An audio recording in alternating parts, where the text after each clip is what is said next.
my example of skin retraction and gynecomastia. So the balloon is deflated, and now it's inflated. So when you have gynecomastia, it's tissue that's in on the inside, right? And it stretches out the skin. So the surface area of this balloon is greater.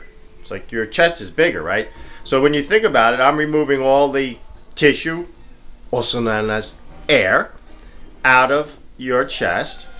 And you can see what happens. Makes a funny noise, but then the surface area is a lot less. So the skin, your skin, has to retract, and that's the key to life.